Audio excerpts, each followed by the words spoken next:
کیا جاتا ہے امام علی رضا بادشاہ کے بھرے ہوئے دسترخوان کے صدقے میں اس میں خیر و برکت عطا فرمائے۔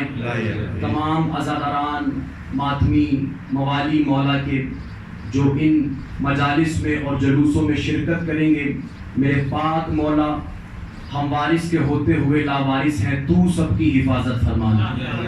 میرے مالک اس موذی وبا سے ملک پاکستان اور دنیا بھر میں جہاں کہیں بھی انسانیت متاثر ہو رہی ہے، تو نوریوں کو شفا بخشنے والے حسین کے صدقے میں، بیمار کربلا کے صدقے میں تمام بیماروں کو شفائے کاملہ و عاجلہ نصیب فرما۔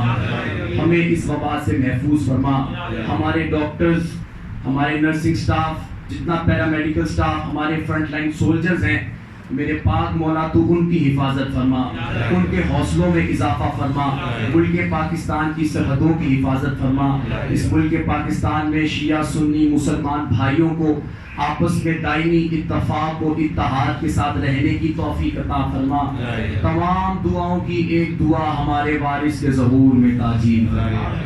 ہمیں امام کے نوکروں میں، خادموں میں کہیں نہ کہیں کوئی جگہ عطا فرما دے۔ دعاؤں کی قبولیت کے لیے مل کر بآواز بلند تر صلوات پڑھیں۔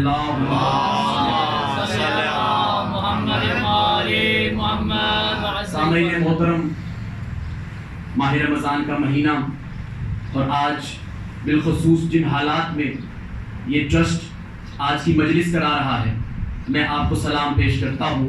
یقیناً آپ کو اجر جناب سیدہ کونین ہی اس کا عطا فرما سکتی ہیں، لیکن مومنین سے میری بالخصوص التماس ہے، دست بستہ التماس ہے کہ آج آل محمد کی تعلیمات کو بھی اگر ہم دیکھیں تو ہمیں یہی درس ملتا ہے کہ انسانی جان کو پہلے بچانا ضروری ہے۔ ایک انسان کی جان اگر آپ نے بچائی تو اللہ کا قرآن یہ کہہ رہا ہے کہ آپ نے تمام انسانیت کو بچا لیا۔ اور خود اگر آپ سرور کونین صلی اللہ علیہ وآلہ وسلم آمنہ کے لال کا فرمان دیکھیں تو کیا فرماتے ہیں سرکار کہ مومن کی حرمت، مومن کی جان کی حرمت خانہ خدا کی حرمت سے زیادہ ہے۔ خانہ کعبہ سے مثال دی جا رہی ہے، اور علی نے بھی آج کے دن اگر قسم کھائی ہے، توجہ فرمائیں گے تھوڑی تھوڑی، روزہ یقیناً آپ کا بھی ہے لیکن روزے کی معراج ذکر علی سے ہوتی ہے۔ خانہ کعبہ، چونکہ علی آج کے دن جو قسم کھا رہے تھے وہ کعبے کے رب کی قسم کھا رہے تھے، جبکہ اللہ تو کہتا ہے الحمدللہ رب العالمین، میں تو عالمین کا رب ہوں، مگر علی آج عالمین نہیں کہہ رہے، علی کعبے کے رب کی قسم کھا رہے ہیں، عالمین کا رب نہیں کہہ رہے۔ کوئی مصلحت تو ہوگی، اب مصلحتوں کے اسرار اور روامس کی کائناتیں پوشیدہ ہیں، مگر ہم ظاہر ہے کہ ایک یا دو پر بات کر سکیں گے کہ علی کیوں کعبے کی مثال دے رہے تھے۔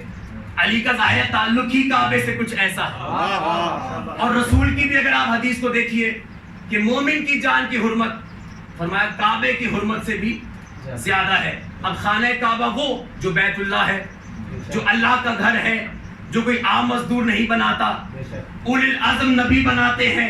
آدم کو حکم ہوتا ہے آدم میرا گھر بناؤ، ابراہیم جو جد امجد ہیں سید الانبیاء کے، ان کو حکم دیا جا رہا ہے کہ میرا گھر بناؤ، اور جب ابراہیم نے اللہ کا گھر بنایا، اس بے گھر کا گھر بنایا، اس کا گھر بنایا جو گھر میں رہ بھی نہیں سکتا۔ نہیں کوئی کہے کہ اللہ گھر میں رہ سکتا ہے، اگر اللہ گھر میں رہے گا تو محدود ہو جائے گا، اور ہمارا اللہ لا محدود ہے، اس کو گھر کی ضرورت نہیں ہے، مگر گھر بنوا رہا ہے، ابراہیم سے بنوا رہا ہے، اور جب بنوا لیا تو کہا کہ ابراہیم کیا اجرت چاہیے۔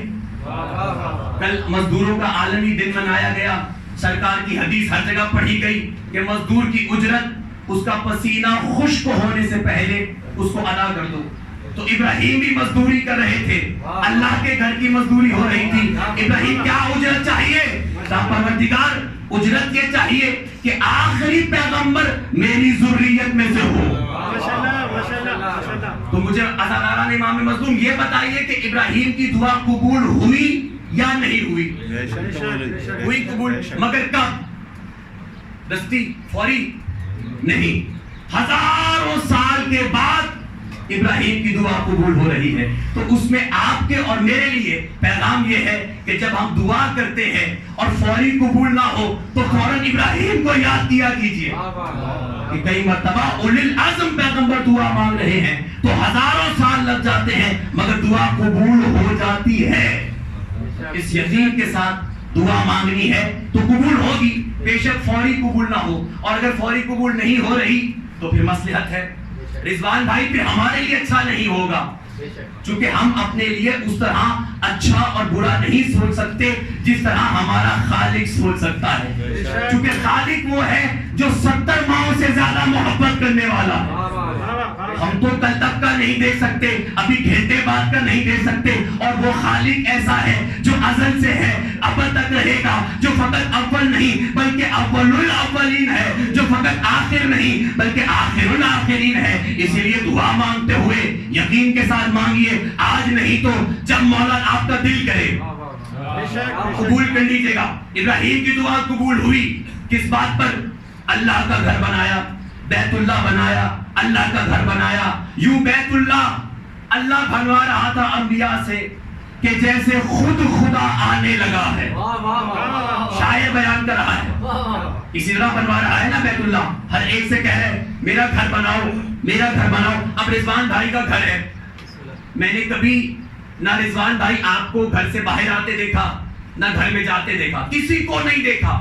اب اگر مجھے دیکھنا ہے کہ یہ گھر کس کا ہے تو طریقہ ایک ہی ہے، جو اس گھر سے باہر آتا ہوا نظر آ جائے. خدا کی قسم میں نے جو کہنا تھا میں نے کہہ دیا. جو اس گھر سے باہر آ جائے گا، نکلتا ہوا دکھائی دے گا، آپ اسی کو بولو گے نا کہ یہ اس کا گھر ہے. اب اللہ کے گھر سے فقط 13 رجب کو ایک ذات علی ہے. ذات علی کو ہم نے آتے ہوئے دیکھا، باہر آتے ہوئے دیکھا، جاتے ہوئے نہیں دیکھا. جاتے ہوئے فاطمہ بنت اسد کو دیکھا. فاطمہ بنت اسد کے سوا کوئی خاتون یا کوئی مرد کوئی بھی نہیں جس کو اللہ وحی کے ذریعے بلائے. دیکھیے اللہ کے گھر میں رضوان بھائی آج اب خان صاحب بھی گئے، ہمارے وزیر اعظم عمران خان صاحب گئے، ضیاء الحق صاحب گئے، بڑے بڑے لوگ جاتے ہیں مگر وہ اپنی مرضی سے جاتے ہیں. تھوڑا غور فرمائیے گا، یہ اپنی مرضی سے جاتے ہیں. بی بی اپنی مرضی سے نہیں گئی، اگر اپنی مرضی سے گئی ہوتی تو چابی ابو طالب کے پاس تھی.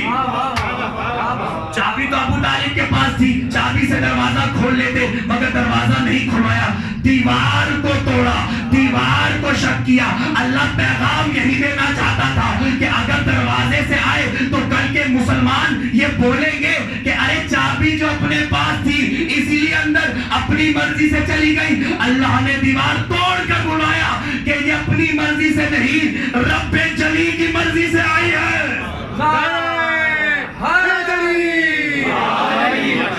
آباد و سلامت رہیے، شاد و آباد رہیے. اللہ آپ کی زبان میں لکنت نہ پیدا کرے.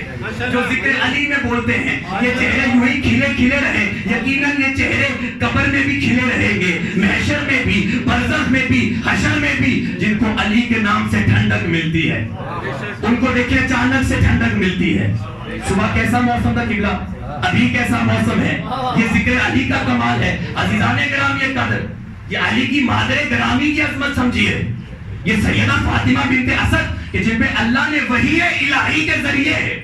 میں پوری ذمہ داری سے کہہ رہا ہوں، بڑا اعتراض ہوتا ہے کہ وحی تو صرف انبیاء پر ہوتی ہے. جی آپ کہتے ہیں کہ 14 اپنی مرضی سے لب نہیں ہلاتے، وہی تو اللہ صرف انبیاء پہ کرتا ہے. اللہ قرآن میں کہہ رہا ہے کہ ہم نے موسیٰ کی ماں پر وحی کی. وہی مادر موسیٰ پر وحی ہوئی کہ اس کو بہا دو، دریائے نیل میں بہا دو. تو موسیٰ کی ماں پہ وحی ہو سکتی ہے، یعنی کلیم اللہ کی ماں پہ وحی ہو سکتی ہے. لسان اللہ کی ماں پہ وحی کیوں نہیں ہو سکتی؟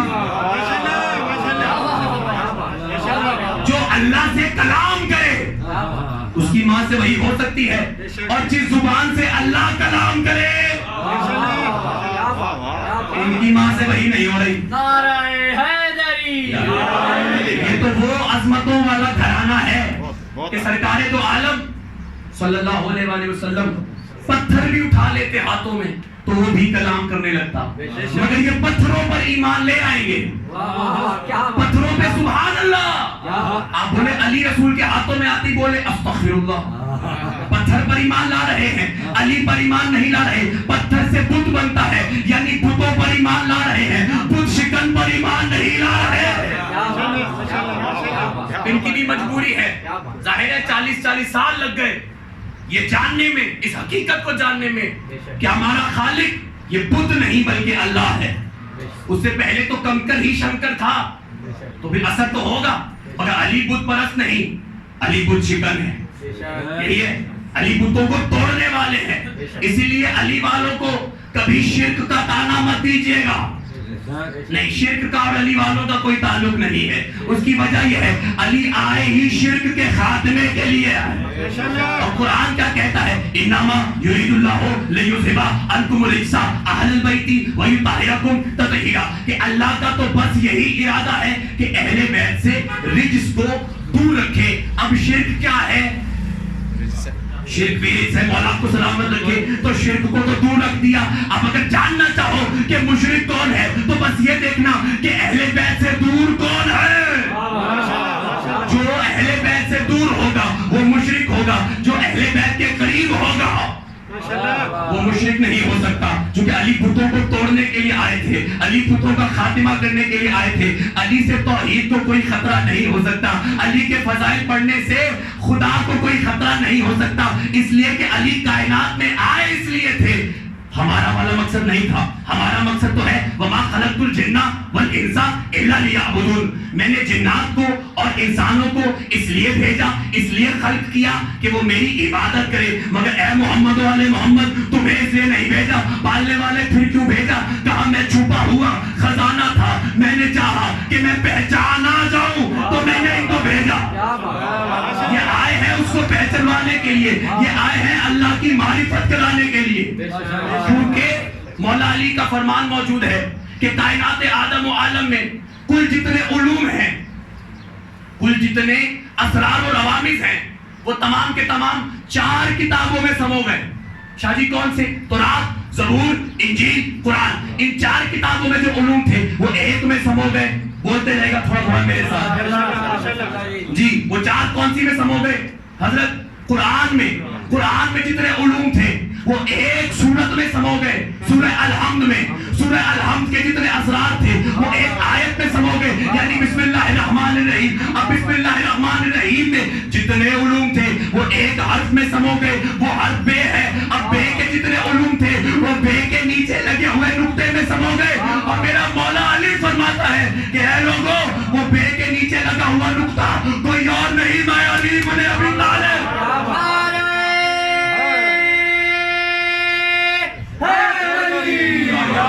علی بے کے نیچے لگا ہوا نقطہ ہے. چونکہ دامنے ہوتے گنجائش کم ہے, میرا قصور ہے, میں تاخیر سے آیا ہوں, مومنین سے ہاتھ باندھ کر معذرت خواہ ہوں اس غلطی کے لیے. لیکن بہرحال اب وقت مختصر ہے, اسی لیے بہت رفتار کو تیز رکھنے کی کوشش کی جا رہی ہے. علی بے کے نیچے لگا ہوا شادی نقطہ ہے. علم سے وابستہ حضرات یہاں تشریف فرما ہے, مجھے بتائیے اگر نقطہ نہ ہو تو کون پہچان سکتا ہے؟ اردو دان علامہ اقبال کو بھی بلا لو, مرزا خالد کو بلا لو, تو نقطے کے بغیر پہچان کے بتائیے یہ بے ہے, پے ہے, تے ہے, سے ہے, جیم ہے, چے ہے, ہے کہ خے ہے. پہچانیے, نہیں پہچان سکتے چونکہ نقطہ اپنے حرف کی پہچان کراتا ہے, اور علی وہ نقطہ ہے جو رحمان کی پہچان کراتا ہے.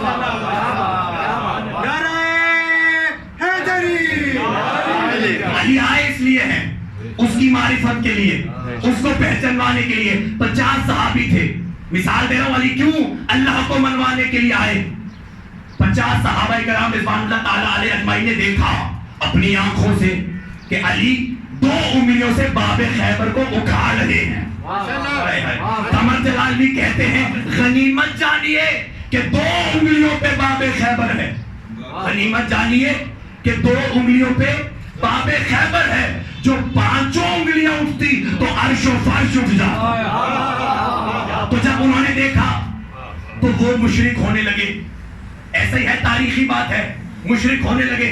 علی کو یہ کرتا دیکھ کر کہ جس دروازے کو 40 بندے کھولتے 40 بند کرتے تھے, اس کو جو 2 انگلیوں سے اڑا رہا ہے وہ بشر نہیں ہو سکتا. جبکہ ہم کہتے ہیں یہ بشری روپ میں چھپے ہوئے اللہ کے راز ہے. زمانہ کیا جانے یہ کیا ہے.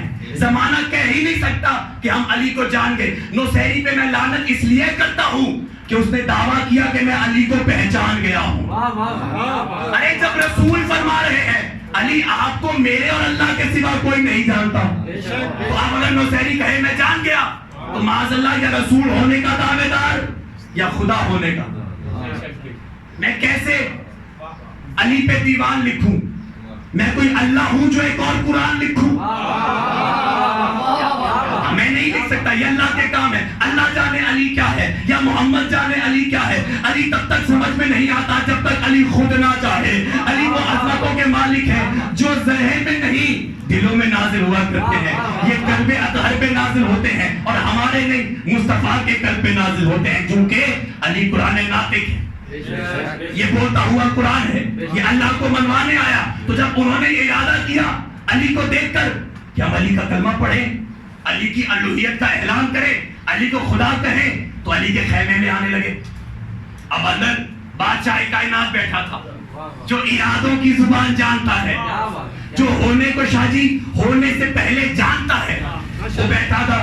علی نے دیکھا کہ طاقت کی وجہ سے, قوت کی وجہ سے, مجھے کیا کہنا چاہتے ہیں معاذ اللہ خدا کہنا چاہتے ہیں. علی نے ان کو دیکھا, ایک روٹی کا ٹکڑا لیا, اس ٹکڑے کو توڑنا شروع کیا, کہا مجھے پانی کا پیالہ دینا, یہ بڑا سخت ہو گیا ہے, میرے سے ٹوٹ نہیں رہا. اب جو خدا کہنے آئے تھے یہ منظر دیکھ کر واپس لوٹ گئے. یہاں وہ واپس گئے. علی نے اپنے سر کو سجدے میں رکھا, کہا ماننے والے گواہ ہے نا, علی نے اپنے آپ کو گھٹا گھٹا کر تجھے منوایا.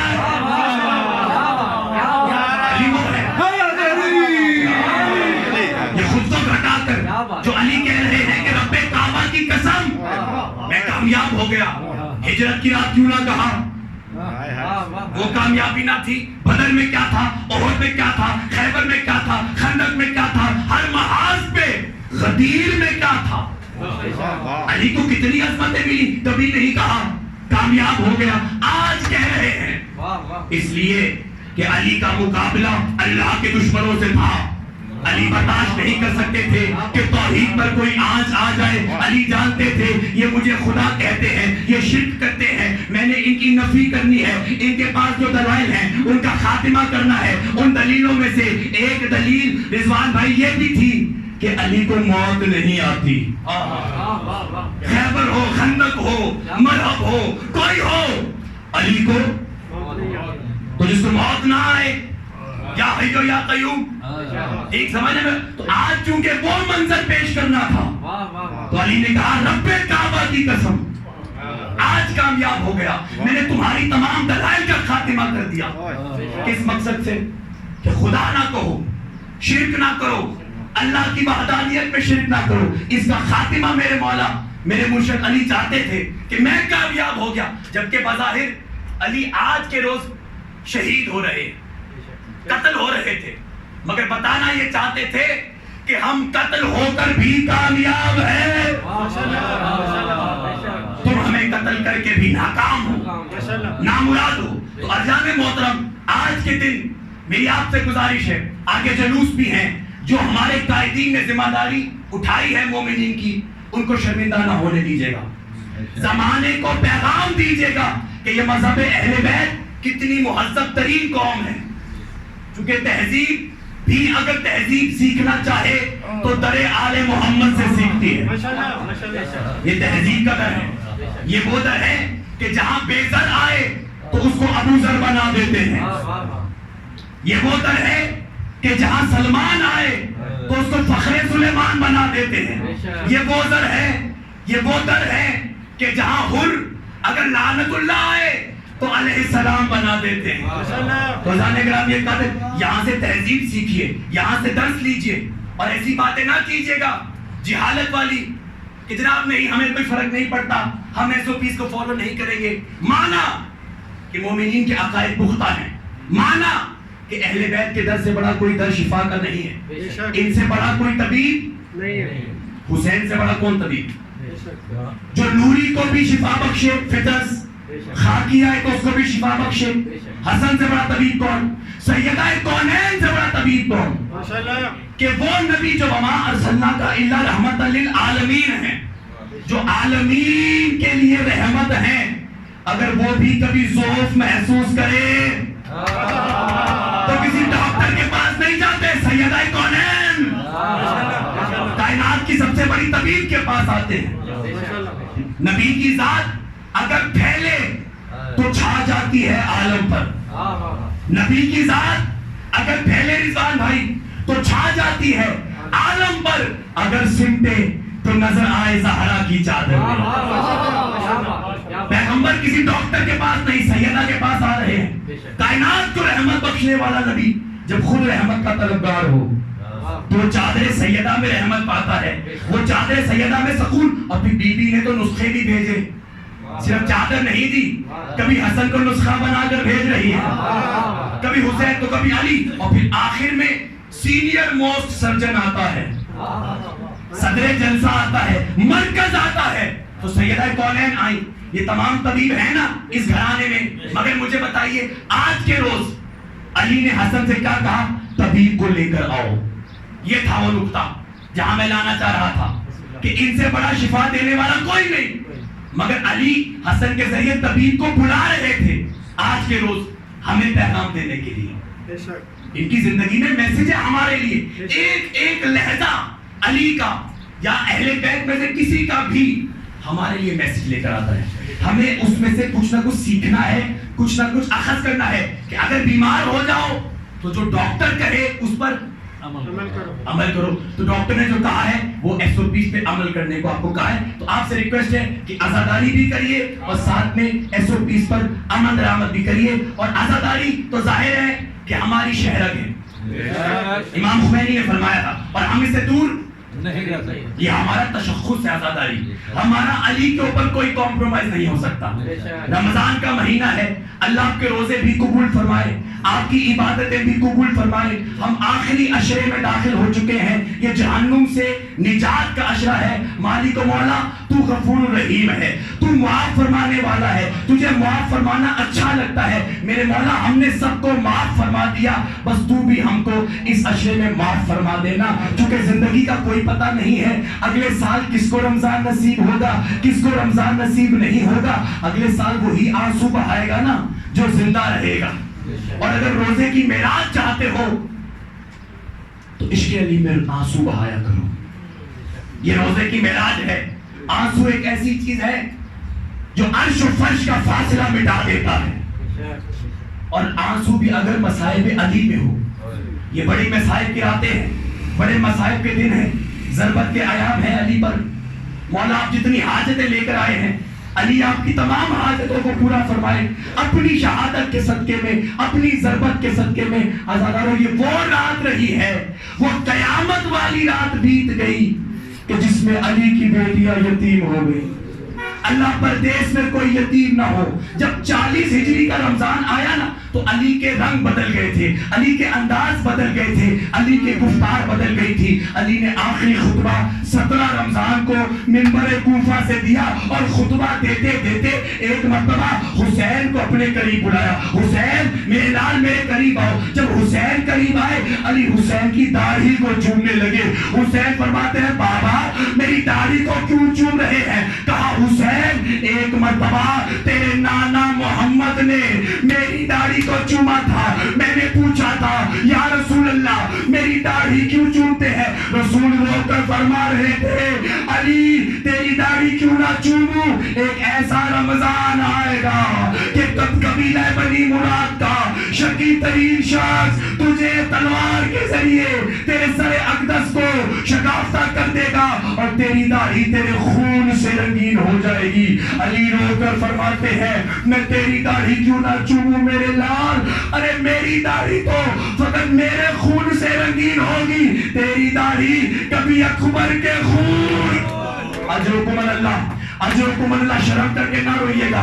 اللہ کے آنسوؤں کو جناب سیدہ کے رومال کی زینت بننا نصیب فرمائے. ان مومنین کو سلامت رکھے جو اتنے مشکل حالات میں بھی یہ ٹرسٹ والے آج عزاداری کروا رہے ہیں. جناب سیدہ آپ سب کی حفاظت فرمائے. امام زمانہ آپ کے وارث ہوں گے. عزاداران امام مظلوم علی مولا فرماتے ہیں حسین تیری داڑھی کبھی اکبر کے خون سے, کبھی قاسم کے خون سے, کبھی عباس. اجرکم اللہ, اجرکم اللہ.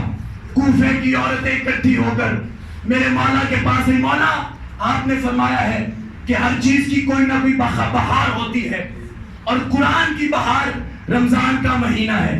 آسمان سے وہ گھر چاند ستاروں کی طرح چمکتے ہوئے دکھائی دیتے ہیں جن گھروں میں قرآن پڑھا جا رہا ہو. مولا ہمارے مرد تو آپ سے قرآن پڑھنے آ جاتے ہیں مسجد میں, ہم چونکہ مستورات ہیں ہم آ نہیں سکتی, مگر ہم نے سنا ہے کہ آپ کی بیٹی زینب کا لہجہ ہو بہو آپ کے جیسا ہے. مولا اپنی بیٹی سے کہیے ہمیں قرآن سکھا دے. علی نے کہا میری بیٹی قرآن سکھا دے گی, مگر یاد رکھنا کبھی بھیڑ بنا کر, کبھی ہجوم بنا کر میری بیٹی کے سامنے نہ جانا. میری بیٹی بھیڑ سے بڑا گھبراتی ہے. عورتیں آنا شروع ہوئی, قرآن سیکھنا شروع ہوئی, مگر جب 40 ہجری کا رمضان آیا عورتیں پڑھنے قرآن جاتی تھی, روتی ہوئی, ماتم کرتی ہوئی باہر آتی تھی. کسی نے پوچھا جاتی تو علی کی بیٹی سے قرآن پڑھنے ہو, یہ ماتم کرتی ہوئی کیوں آتی ہو؟ کہا یہ جو 40 ہجری کا رمضان ہے علی کی بیٹی پہلے قرآن پڑھاتی ہے, پھر سر سے ردا اتارتی ہے, بالوں کو کھول کر کہتی ہے اے کوفے کی عورتوں مجھے پہچان لو, میں زینب ہوں, کہیں ایسا نہ ہو کل میں تمہاری مہمان بنوں. مولا آپ کو سلامت رکھے, کل میں تمہاری مہمان بنوں اور تم کہو بی بی ہم نے تو تجھے پہچانا نہیں. عزاداران امام مظلوم آخری روزہ 18 رمضان کو آخری افطار میرے مولا نے بی بی ام کلثوم کے ہاں کیا ہے. اپنی بیٹی کے گھر گئے ہیں, واقعہ آپ نے سنا ہوا ہے لیکن دہرانا ہمارے پہ فرض ہے, آنسو بہانا ہمارے پہ فرض ہے. مر جائے رو رو کر حق ادا نہیں ہوتا. یا علی ہمیں معاف کر دیجیے گا, ہم آپ کو رونے کا حق ادا نہ کر سکے, ہم عزاداروں کی داری قبول فرما لینا. آخری افطار کرنے آئے بادشاہ, بیٹی نے بابا کے آگے نمک رکھا, دودھ رکھا. میرے مولا نے فرمایا بیٹی تم جانتی ہو تمہارے بابا نے آج تک, یہ علی کا کردار ہے, یہ علی کی صداقت ہے, یہ علی کی سادگی ہے جو مومنین کو اپنانا ہے. بیٹی تمہارے بابا نے آج تک اپنی زبان کو ایک وقت میں 2 غذاؤں کے ذائقے سے آشنا نہیں کیا. بیٹی ایک غذا کو اٹھا لو. بیٹی نے چاہا نمک اٹھا لیتی ہوں, کہا نمک رہنے دو, دودھ اٹھا لو, کل ہو سکتا ہے کوئی مہمان آئے اس کو شربت بنا کر دیتا ہوں. بس عزادارو علی گھر سے روانہ ہوئے. مختصر کر دیا میں نے, دامنے وقت میں بالکل گنجائش نہیں ہے, بالکل مختصر کر دیا. علی مسجد کوفہ میں داخل ہوئے. عبد الرحمن ابن ملجم ملعون پر اللہ کی لعنت ہو, یہ ملعون الٹا ہو کر لیٹا ہوا تھا. میرے مولا نے ٹھوکر مار کر اس کو اٹھایا, کہا کہ تو اپنا کام کر, میں اپنا کام کرنے آیا ہوں. سیدھا ہو کر لیٹ, یہ کار شیطان ہے, اور اٹھ کر نماز پڑھ. یعنی علی ابھی بھی امر بالمعروف اور نہی عن المنکر کر رہے تھے. الٹا نہ لے, برائی سے روکنا ہے, اٹھ کر نماز پڑھ, نیکی کا حکم دینا ہے. تو جو علی اپنے قاتل کو بھی بے نمازی پسند نہ کرتا ہو, کیسے ممکن ہے کہ ماننے والوں کو بے نمازی پسند کرے گا؟ علی نے محراب عبادت میں قدم رکھا, گلدستہ آذان میں کھڑے ہوئے, اللہ اکبر کی صدا میرے مرشد علی نے بلند کی. یہ صدا زینب و ام کلثوم نے بھی سنی.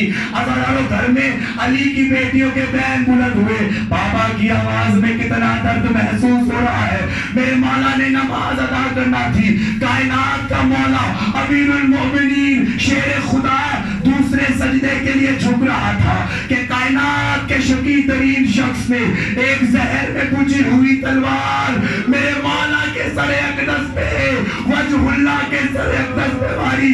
خون کا فوارہ اٹھا. جبرائیل نے صدا دی, قد قتل امیر المومنین. علی کی صدا آئی, رب کعبہ کی قسم علی کامیاب. اللہ لعنت اللہ علی القوم. ماتم حسین, یا حسین یا حسین.